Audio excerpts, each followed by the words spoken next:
Hello friends, तो हम बात करते हैं यूपी बोर्ड क्लास 12 हिस्ट्री के सेकंड चैप्टर की, जो कि फर्स्ट पार्ट जो है हमने पहले नेक्स्ट वीडियो में बता दिया है। अगर आप लोगों ने नहीं देखा है तो अभी जाकर देख सकते हो।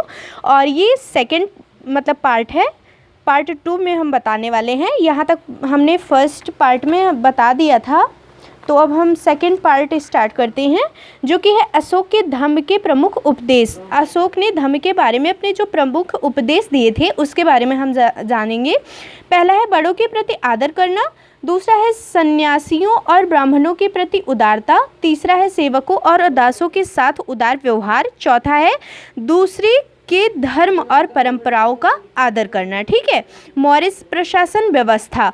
अब इस पर एक क्वेश्चन और बन रहा है फ्रेंड्स कि शासन व्यवस्था को किस तरीके से चलाया जाता था। ठीक है, तो चलिए हम आगे पढ़ते हैं। शासन व्यवस्था को निम्न तरीके से चलाया जाता था, जो कि 5 प्रमुख राजनीति केंद्र थे। और मौर्य साम्राज्य की राजधानी पाटलिपुत्र थी। 4 प्रांतीय केंद्र भी थे, तक्षशिला, दूसरा उज्जैनी, तीसरा तोसली, चौथा स्वर्णगिरी। तो ठीक है, आप इसमें कंफ्यूज मत होइएगा। ये जो दूसरा है उज्जैनी लिखा है उज्जैनी, और इसे उज्जैन भी बोलते हैं। ठीक है, तो इसमें आप कंफ्यूज मत होइएगा। अब दूसरी हेडिंग पर चलते हैं, असमान शासन व्यवस्था की। तो मौर्य साम्राज्य बहुत ही दूर तक फैला हुआ था। पूरे साम्राज्य पर मौर्य शासकों का एक जैसा नियंत्रण नहीं था। मौर्य शासकों की राजधानी और आसपास के केंद्रों पर अच्छा नियंत्रण था, पर दूर के केंद्रों पर उतनी अच्छी पकड़ नहीं थी वहाँ की। इसलिए हम कहते हैं कि मौर्यों की जो प्रशासन व्यवस्था थी वह असमान थी। ठीक है, प्रांतीय केंद्रों का चयन सावधानी पूर्वक किया जाता था। तक्षशिला और उज्जैनी अर्थात उज्जैन लंबी दूरी वाले व्यापार मार्ग पर स्थित थे। ठीक है, अब बात करते हैं स्वर्णगिरी। तो ये सोने के खजानों के लिए ज़्यादा उपयोग था, और इन प्रांतीय केंद्रों का चयन बहुत ही सावधानी पूर्वक किया जाता था, क्योंकि इनके विशेष महत्व थे। आवागमन को सुचारू बनाना। इस हेडिंग पर चलते हैं, तो इस पर बात करते हैं। आवागमन बहुत ही सुचारू रूप में बनाया गया। नदी मार्ग, स्थल मार्ग की जो यातायात के जो साधन थे वो उसको अच्छा बनाने की कोशिश किए।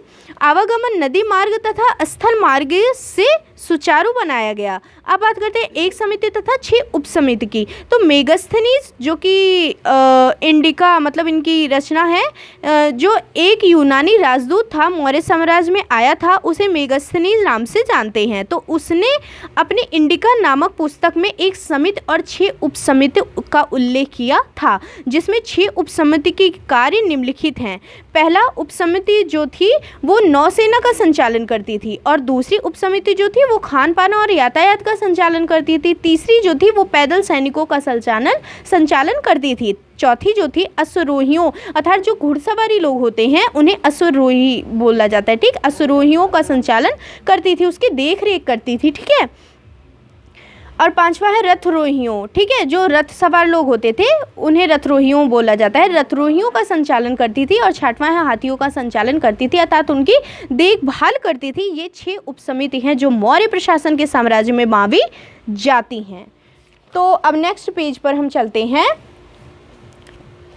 तो बात करते हैं धम्म महामात्र नामक विशेष अधिकारियों की नियुक्ति अशोक के धम्म के बारे में। ठीक है, अब धम्म महामात्र एक विशेष अधिकारी हुआ करते थे जिसकी नियुक्ति अशोक ने की थी, और इसका काम यह था कि यह अधिकारी अशोक के धम्म का प्रचार करता था। अशोक ने कहा था कि जो मेरी इस धम्म के सिद्धांत को मानेगा वो इस दुनिया में सुखी रहेगा। ठीक है, और अब उन्होंने धम्म के प्रचार करने के लिए कुछ अधिकारियों की नियुक्ति भी करा दी थी, और जो धम्म के अधिकारी या प्रचारक थे और उन्हें धम्म महामात्र कहते थे। ठीक है, और ये अधिकारी घूम घूम कर प्रचार किया करते थे।